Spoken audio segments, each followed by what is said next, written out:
Bapak, Ibu, saudari dan saudaraku yang terkasih, jumpa kembali dengan saya Clemens Hayon SVD dari KKI Unasangta Den Haag.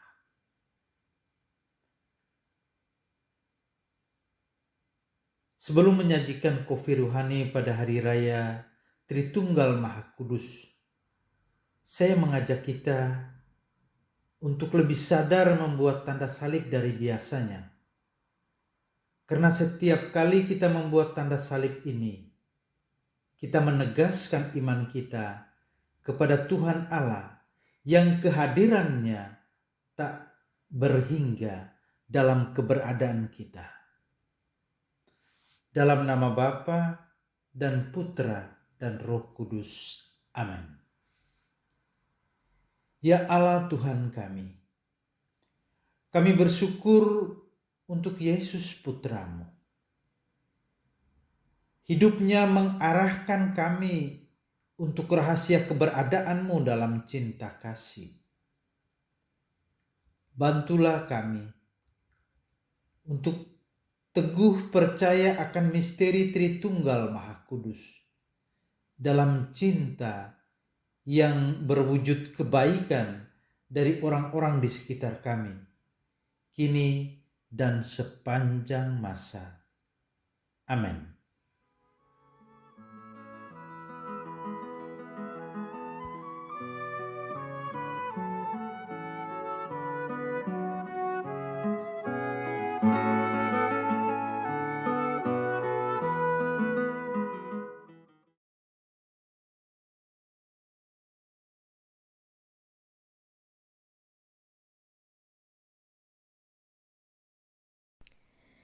Inilah Injil suci menurut Yohanes.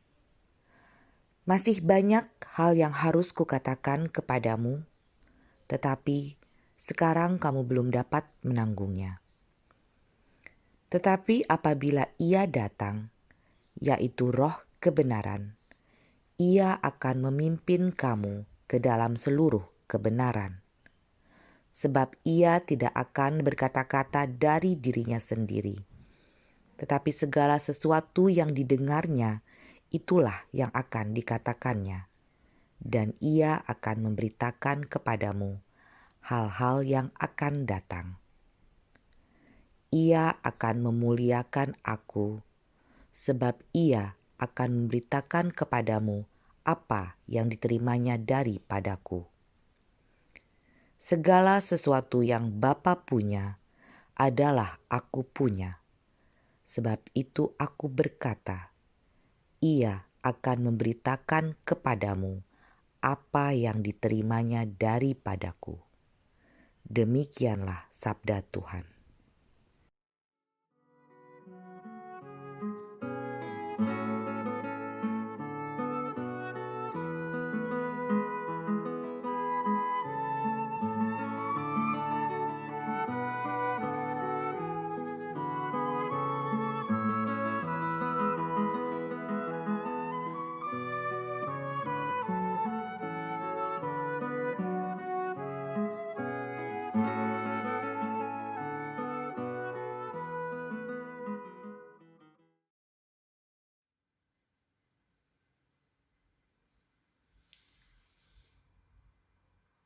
Saudari dan saudaraku yang terkasih, hari ini kita merayakan rahasia misteri Tuhan Allah. Apakah Tuhan Allah akan kesepian dan sendirian, tinggal di surga atau jauh di alam semesta? Tuhan Allah yang tidak peduli tentang apa atau siapapun. Boleh jadi kita mungkin berpikir demikian jika kita memikirkan tentang Tuhan Allah. Hari ini, Minggu Trinitas, kita merayakan Allah sebagai Tritunggal dan hubungan atau pertaliannya. Setiap kali kita membuat tanda salib, kita mengatakan dalam nama Bapa, Putra dan Roh Kudus. Dengan cara itu kita menyebut Tuhan yang tidak dapat dipahami. Tuhan yang adalah cinta kasih dan yang disampaikan dalam 3 wujud. Dari Bapa ke Putra dan dari Putra ke Bapa, dan cinta kasih dari mereka berdua adalah Roh Kudus. Saya pun menyadari keterbatasan saya untuk menggunakan bahasa yang tepat untuk menjelaskan tentang misteri rahasia Allah Tritunggal, malah bisa mengaburkan makna misteri keesaan Allah dalam 3 ganda. Dalam perjalanan waktu dari abad ke abad, banyak yang telah menulis tentang hal ini, hingga mengakibatkan ketegangan dan peperangan akibat penjelasan yang tidak diterima. Juga ada yang dihukum dan sebagainya. Karena orang mencoba menjelaskan rahasia, misteri, dan mau memberikan bukti sesuai nalar manusia yang terbatas ini. Allah adalah cinta kasih, ada dalam relasi triple. Kita manusia diciptakan menurut gambar dan rupa Allah. Demikian dikatakan dalam kisah penciptaan dari kitab Kejadian. Kita seolah-olah memiliki DNA Tuhan Allah. Dan DNA Tuhan Allah sudah tersalur dan tersebar, menjangkaui segala ikatan pertalian atau hubungan. Ada untuk satu sama lain, ada untuk yang lain. Maka dari itu nama Tuhan Allah yang disampaikan kepada Musa adalah, Aku adalah Aku ada. Aku akan ada untukmu. Saudari dan saudaraku, berhubungan dengan Trinitas, kita tidak pernah temukan penjelasan Yesus yang mendetail. Yesus tidak pernah membuat uraian tentang ada satu Allah dalam 3 pribadi ilahi. Apa yang Yesus lakukan adalah dia berbicara tentang Bapanya dalam berbagai perumpamaan dan dengan penuh kehangatan yang membuat orang bahagia. Yesus juga berbicara tentang roh Bapanya dan dia berjanji untuk mengirimkan roh itu. Maka para rasul sangat senang akan hal itu. Yesus hanya memiliki satu tujuan dalam semua pembicaraannya, yaitu kesejahteraan, kebahagiaan kita manusia. Yesus pun memperkenalkan Allah sebagai Bapa dan menyebutnya sebagai Aba, Ayah, Papa. Dan itu bagi orang-orang pada zamannya merupakan satu pewahyuan, satu pemakluman, satu pengenalan, karena Aba adalah nama kesayangan, nama pilihan yang tidak pernah digunakan untuk Allah. Aba dalam bahasa kita artinya Papa, Ayah. Dengan melakukan itu, Yesus mengakhiri semua rasa takut akan Allah. Anda bisa takut pada seorang bapa, tetapi tidak pernah takut akan seorang papa, ayah. Kita masih bisa membayangkan seorang bapa, meskipun sangat sulit, bisa jadi melupakan sejenak anak-anaknya. Akan tetapi seorang papa, ayah, kita tidak bisa bayangkan bahwa dia lupa akan anak-anaknya. Begitulah cara Yesus membicarakan tentang Allah dengan penuh kehangatan, bahwa dia tidak akan melupakan kita sedetik pun. Dia tidak akan pernah mengecewakan kita. Dia akan membantu kita pada waktu yang tepat. Begitulah cara Yesus membicarakan tentang Allah.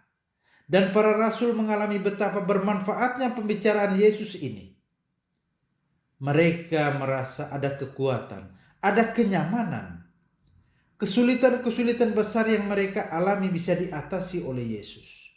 Karena itu, mereka berkesimpulan bahwa apa yang Yesus katakan dan Yesus kerjakan seperti mujizat-mujizat tentu menunjukkan bahwa Dia sendiri adalah Allah. Tiada yang lain yang begitu dekat, bersatu dan akrab dengan Allah selain Yesus. Melihat hubungan Yesus dengan Allah yang demikian, maka Yesus tentu adalah putranya. Dia sendiri pasti putra Allah sekaligus putra manusia. Para rasul tentu juga berpikir saat itu, apa yang harus mereka lakukan jika Yesus tidak ada lagi? Mereka hanya sekelompok kecil manusia dengan segala keterbatasan dan ketidakmampuan. Dan Yesus tegas meyakinkan mereka dengan berkata, "Aku akan pergi kepada Bapa, namun aku akan memberikan Roh yang memerintah antara Bapa dan aku, yakni Roh cinta kasih, kedamaian, dan persatuan. Segala sesuatu yang Bapa punya adalah aku punya. Segala milik Bapa adalah milikku. Sebab itu aku berkata, Roh Kudus akan mewartakan kepadamu apa yang diterimanya daripadaku." Dan itu terjadi pada Pentakosta. Mereka memiliki Roh Kudus yang memberanikan dan memampukan mereka untuk mewartakan kebenaran tentang Allah. Itulah yang dibicarakan Yesus tentang Allah. Dia tidak menyebutkan kata-kata Tritunggal, 3 dalam 1. Yang dia bicarakan tentang Allah tidak lain hanyalah bahwa Allah membuat manusia hidup bahagia. Makanya tak segan-segan kita selalu menyebut namanya dalam setiap kali kita mengawali doa-doa kita dalam nama Bapa dan Putra dan Roh Kudus. Amin.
Saudari dan saudaraku, mari kita mohon berkat Tuhan. Semoga wajah-wajah kita bersinar dengan sukacita, karena Allah adalah Bapa kita. Dialah kasih. Semoga tangan-tangan kita membawa kedamaian, karena Putra Allah adalah saudara kita.